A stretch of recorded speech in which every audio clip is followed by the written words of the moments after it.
এইটি একটি lava company keypad phone আছে, আর এতে দেখতেই পাচ্ছেন এটা ডিসপ্লে হোয়াইট সমস্যা আছে, যে এটা চলতে চলতে ডিসপ্লে হোয়াইট হয়ে গেছে। তো এটাকে আমরা চটপট খুলে নেব, খুলে নিয়ে দেখব এটার ভেতরে কি সমস্যা হচ্ছে, সেটা কীভাবে সমাধান করা যায় সেটাই এই ভিডিওর মধ্যে সম্পূর্ণ দেখানো হবে।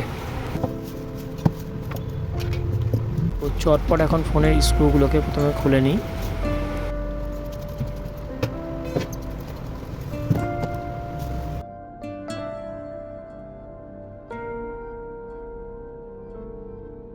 ওপেনার টুলের মাধ্যমে সাবধানের সাথে ফোনটিকে খুলে নেব আমরা।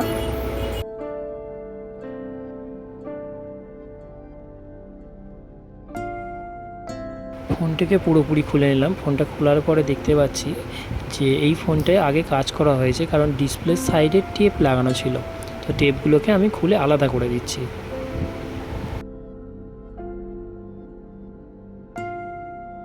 ডিসপ্লের পেছনে সোল্ডিং জায়গায় যে টেপটা ছিল সেটাকেও খুলে নিলাম।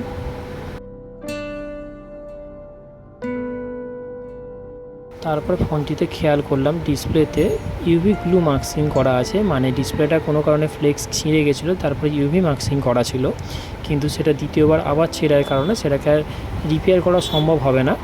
তাই ডিসপ্লেটাকে আমি চেঞ্জ করে দেবো। অনেকটা পরিমাণ ছেঁড়া তোমরা দেখতে পাচ্ছ, আর এই কারণেই ডিসপ্লে হোয়াইট সমস্যাটা আসছে। অ্যাকচুয়ালি এটা ফোনের সমস্যা না, ডিসপ্লে ফ্লেক্স ছেঁড়ার জন্যই এই সমস্যাটা আসছে।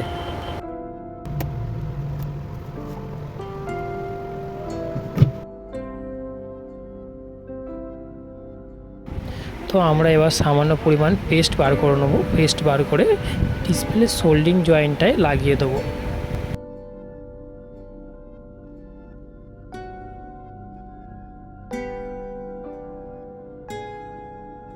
এরপর আয়রনের সাহায্যে ডিসপ্লেটাকে বোর্ড থেকে আলাদা করে নেবো আমরা। বোর্ডের জয়েন্টগুলোকে একটু পরিষ্কার করে নিলাম।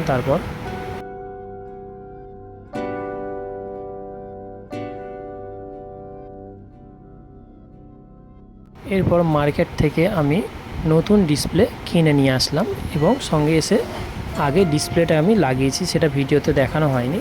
তো ডিসপ্লের ওপরে প্লাস্টিকটা সরিয়ে নিচ্ছি। দেখতেই পাচ্ছ বন্ধুরা, ডিসপ্লেটা পুরো নতুন ডিসপ্লে, আর ফিটিংটাও সবথেকে সুন্দর হয়েছে। তো এবার চটপট ডিসপ্লেটাকে লাগানো যেহেতু হয়ে গেছে, তো ফোনটাকে সুন্দরভাবে সাবধানের সাথে ফিটিং করে নেওয়া যাক।